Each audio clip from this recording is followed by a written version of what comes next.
ہمارے سامنے سورۃ المومنون کا متن ہے اور آج ہمارا مقصد اس کے پیغام کی تہوں کو کھولنا ہے۔ اور اس کا نام ہی سب کچھ بتا دیتا ہے نا، المؤمنون۔ بالکل۔ یہ صورت کسی ایک فرد کی نہیں بلکہ ایک پوری کمیونٹی کی نفسیات، اس کے کردار اور اس کے انجام کی تصویر کشی کرتی ہے۔ اچھا۔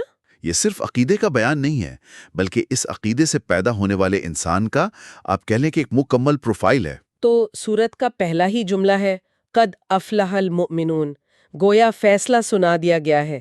اب سوال یہ پیدا ہوتا ہے کہ یہ کون لوگ ہیں، ان کی پہچان کیا ہے؟ اور سورت فوراً ہی ان کی خصوصیات بیان کرنا شروع کر دیتی ہے، اور یہ فہرست بہت دلچسپ ہے۔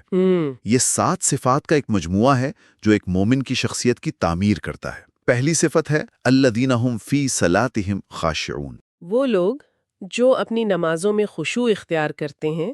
جی، یہاں صرف نماز پڑھنے کا ذکر نہیں بلکہ خشوع کا ذکر ہے، یعنی دل کی حضوری، وہ عاجزی، وہ گہرا سکون۔ یہ بات بہت اہم ہے کہ شروعات ایک انتہائی ذاتی اور اندرونی کیفیت سے ہو رہی ہے، بالکل۔ لیکن اس کے فوراً بعد جو صفت آتی ہے وہ سماجی رویے سے متعلق ہے، والذین هم عن اللغو معرضون، اور وہ جو لغو و بیکار باتوں سے منہ موڑ لیتے ہیں۔ کتنا خوبصورت ربط ہے نا، جی، کہ اندرونی سکون یعنی خشوع کا پہلا عملی اظہار یہ ہے کہ انسان فضول چیزوں میں اپنا وقت اور توانائی ضائع کرنا چھوڑ دیتا ہے۔ لغو تو ہر وہ چیز ہے جس کا کوئی مثبت نتیجہ نہ ہو، مطلب آج کے دور میں اگر سوچیں تو۔ بالکل، سوشل میڈیا پر بے مقصد اسکرولنگ، فضول بحثیں، غیبت، ہر وہ چیز جو ہمیں اپنے اصل مقصد سے ہٹاتی ہے۔ اور پھر یہ سلسلہ آگے بڑھتا ہے ایک اور عملی قدم کی طرف، جی، والذین هم للزکاة فاعلون، جو زکوٰۃ کے طریقے پر عامل ہوتے ہیں۔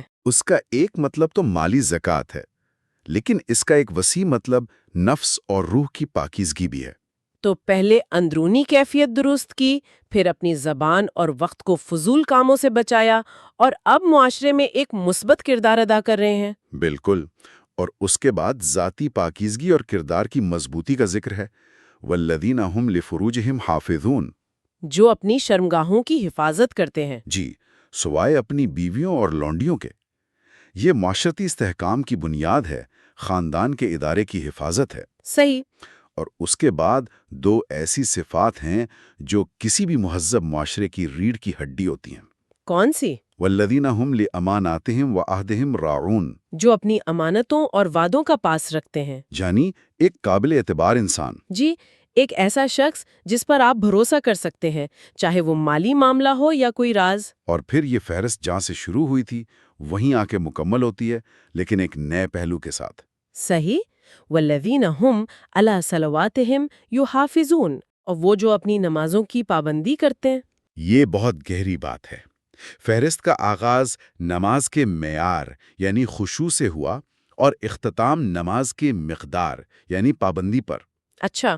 گویا یہ دونوں چیزیں لازم و ملزوم ہیں۔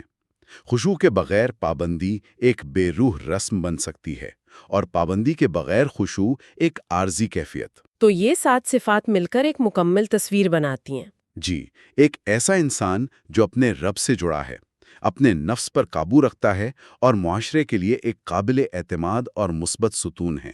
اور انعام؟ انعام بھی واضح ہے۔ اولئک هم الوارثون الذین یرثون الفردوس، یہی لوگ وارث ہیں جو جنت الفردوس کے وارث ہوں گے۔ تو ایک کامیاب انسان کا یہ مکمل خاکہ پیش کرنے کے بعد سورت ایک دم اپنا رخ بدلتی ہے۔ ایسا لگتا ہے جیسے کہا جا رہا ہو، اچھا تم نے ایک مثالی انسان کی صفات تو دیکھ لیں، اب ذرا اس کائنات اور خود اپنے وجود پر غور کرو جس نے اس انسان کو بنایا ہے۔ بالکل، اور بات شروع ہوتی ہے خود ہماری اپنی تخلیق سے۔ جی، یہ ایک ماسٹرفل ٹرانزیشن ہے۔ مومن کی صفات بیان کرنے کے بعد اب اس کی ایمان کی بنیاد یعنی توحید اور آخرت کے دلائل دیے جا رہے ہیں۔ اور سب سے بڑی دلیل خود انسان کا اپنا وجود ہے۔ جی، فرمایا وَلَقَدْ خَلَقْنَا الْإِنسَانَ مِنْ سُلَالَةٍ مِنْ طِينٍ، اور ہم نے انسان کو مٹی کے سط سے پیدا کیا۔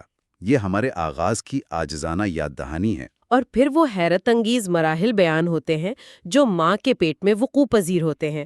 ثم جعلناہ نطفۃ فی قرار مکین، پھر ہم نے اسے ایک محفوظ جگہ پر نطفہ بنا کر رکھا، پھر اس نطفے سے علقہ یعنی خون کا لوتھڑا، جو جونک کی طرح چپک جاتا ہے، جی، پھر مدغہ یعنی گوشت کی بوٹی، جیسے چبایا ہوا گوشت ہو۔ پھر اس پر ہڈیوں کا ڈھانچہ، اور پھر ہڈیوں پر گوشت کا چڑھایا جانا۔ یہ تفصیلات 1400 سال پہلے، مطلب حیران کن ہے۔ بہت زیادہ۔ لیکن سب سے طاقتور جملہ آخر میں آتا ہے، ثم انشأناہ خلقا آخر۔ پھر ہم نے اسے ایک دوسری ہی مخلوق بنا کر کھڑا کیا۔ یہ صرف حیاتیاتی عمل کا اختتام نہیں ہے، بلکہ یہ روح پھونکنے، عقل و شعور عطا کرنے کا اعلان ہے۔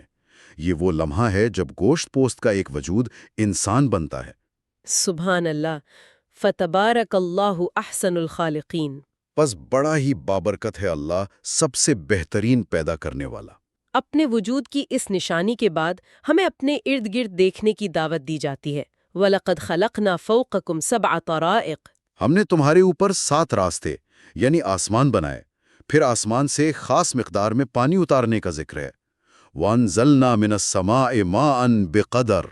یہ بقدر کا لفظ بہت اہم ہے، نہ اتنا کم کہ خشک سالی ہو، نہ اتنا زیادہ کہ سب کچھ ڈوب جائے۔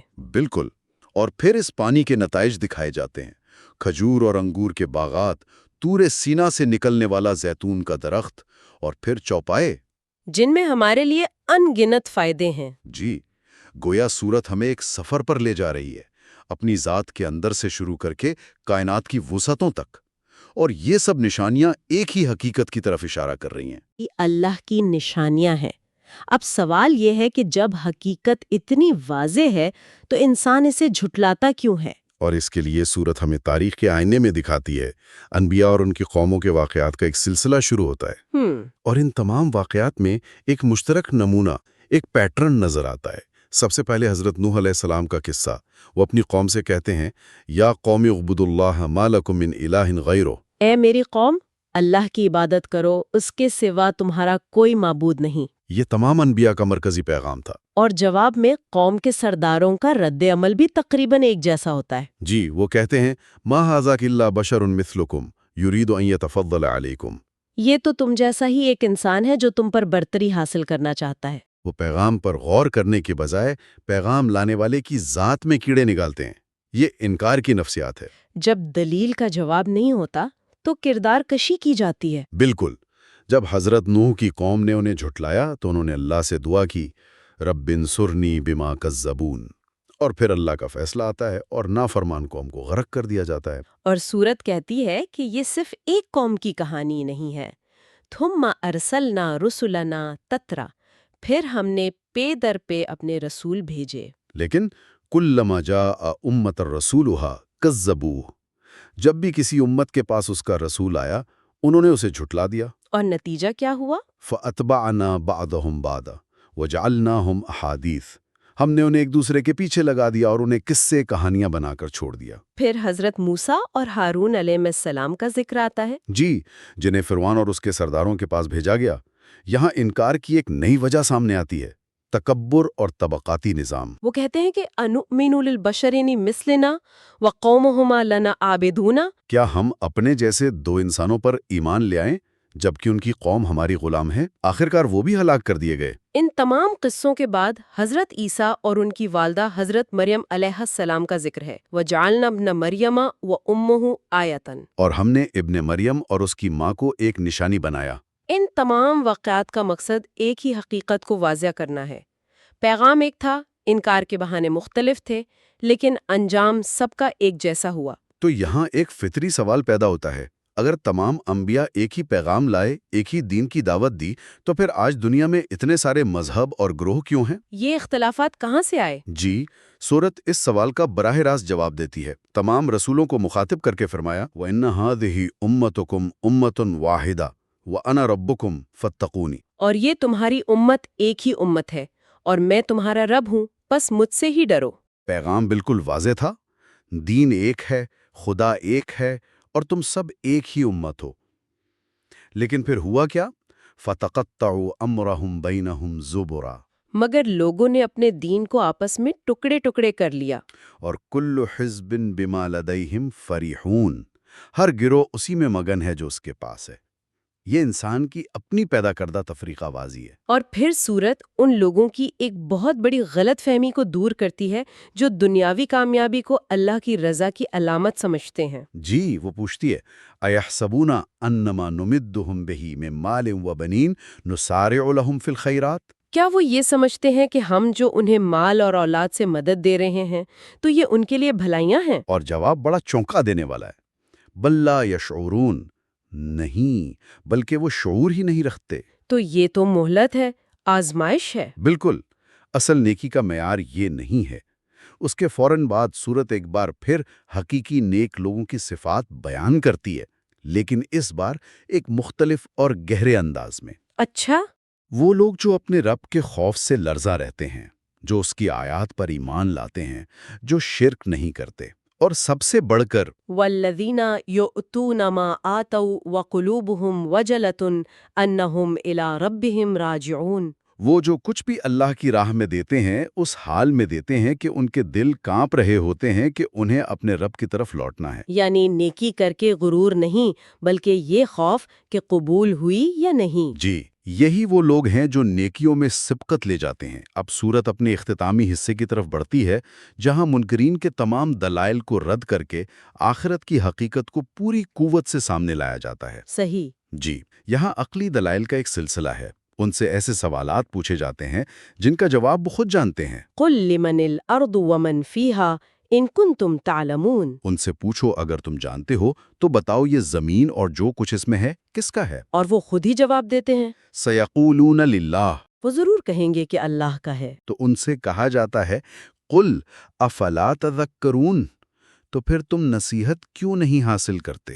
یہ سوالات آگے بڑھتے ہیں۔ جی، قُلْ مَنْ رَبُّ السَّمَاوَاتِ السَّبْعِ وَرَبُّ الْعَرْشِ الْعَظِيمِ، وہ پھر کہیں گے اللہ۔ قُلْ مَنْ بِيَدِهِ مَلَكُوتُ كُلِّ شَيْءٍ، وہ پھر کہیں گے اللہ۔ تو آخر میں کہا جاتا ہے قُلْ فَأَنَّىٰ تُسْحَرُونَ، تو پھر تم پر کہاں سے جادو ہو گیا ہے کہ تم حقیقت سے منہ موڑے ہوئے ہو؟ یہ ایک ایسی دلیل ہے جس کا ان کے پاس کوئی جواب نہیں، اور اس عقلی بحث کے بعد سورت ہمیں اس دن کا منظر دکھاتی ہے جب بحث کی کوئی گنجائش نہیں رہے گی۔ موت کا منظر۔ جی، جب موت کا فرشتہ سامنے آتا ہے تو انسان پکار اٹھتا ہے، رب ارجعون لعلی اعمل صالحا فیما ترکت، اے میرے رب مجھے واپس بھیج دے تاکہ میں کچھ نیک عمل کر لوں جو میں نے چھوڑ دیے تھے۔ لیکن جواب آتا ہے کلا، ہرگز نہیں، یہ تو بس ایک بات ہے جو وہ کہہ رہا ہے۔